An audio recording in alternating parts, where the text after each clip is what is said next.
you did tweet recently like, hey, if we get the rematch, I'll drop this, right? Right. So does that still stand? Well, yeah, exactly, because that's the compensation we need is whipping his ass.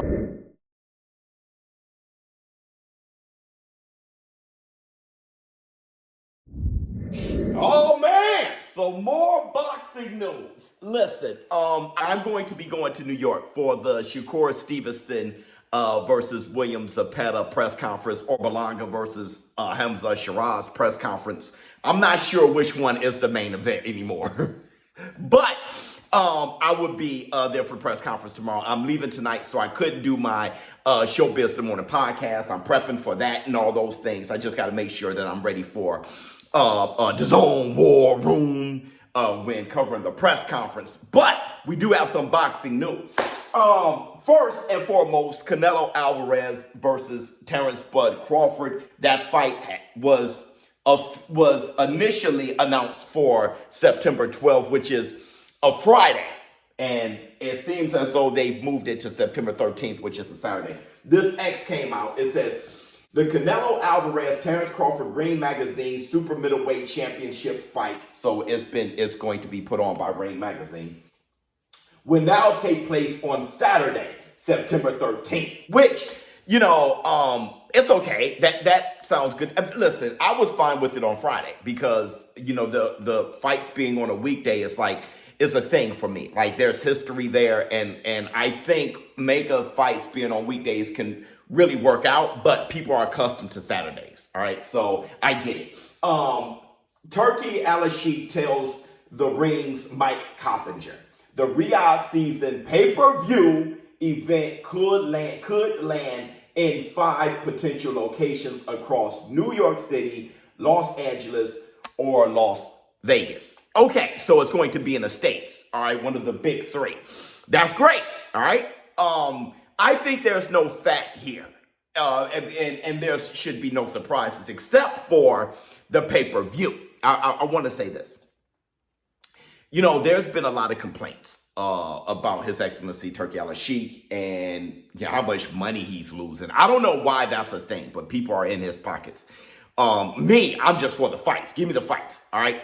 But people make a lot of comments in the war room. I see the comments about the money he's losing, he's charging this, which is dumb and stuff like that. Listen, he's been putting on fights twice as good for half the price. And it seems as though people aren't respecting it. So I'm going to ask you guys in the comments, should he charge $100 for this pay-per-view?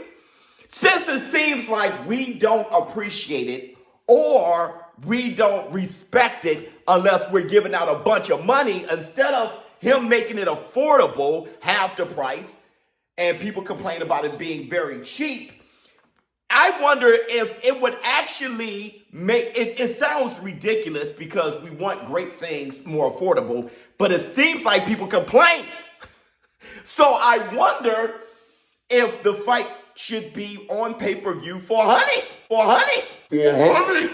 You guys let me know how you feel in the comments, since there's an issue with Turkey Al-Sheikh and his affordable pricing. Everything else makes sense to me. Canelo versus Terrence Crawford, September 13th. Obviously, people are into the fight.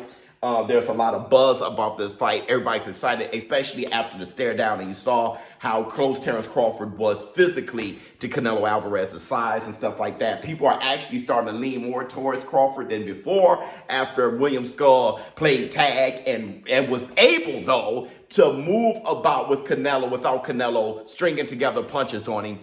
People, though it was a boring fight, there are things people are taking from that. So I'd like to know what you guys think in the comments below. Should a pay-per-view be $100? Now, Bill Haney was on Ariel, and Bill Haney spoke on the rematch being a contractual obligation between Ryan Garcia, Devin Haney, and the rematch is going to happen anyway, regardless of Ryan Garcia losing to Rolly Romero in the main event of their Times Square bout. So Devin has spent time in promoting that fight. We've spent time in negotiating that fight for all intent purposes. We believe that that's the next fight. Okay, and that would be October, like mid-October or so? Yes. In Riyadh?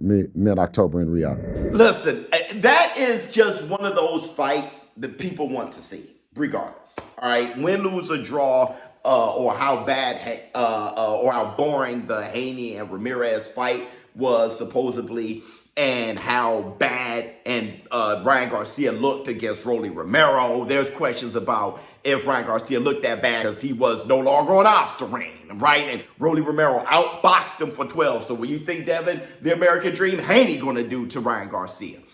I get all of that, but still, for some reason, dude, I mean, this fight, I mean, it's just a rivalry like no other. And I keep telling you guys, that is one of the biggest rivalries in boxing history to me. Not it's the biggest or top 5, it's just one of them, right? It's like top 15 greatest rivalries in boxing history already because of social media and how it just, what the monster this has turned into. Ryan Garcia versus Devin Haney looks like it's going to happen no matter what in October. I am mostly interested in what happens after the rematch, right? Afterwards.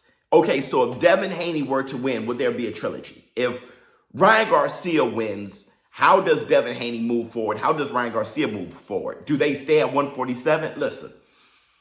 People, I think with Devin Haney, it all depends on how Ryan Garcia looks against him. And if Ryan Garcia looks great against him, they may be like, listen, we still want that fight against the GOAT, Rolly Romero, in a rematch.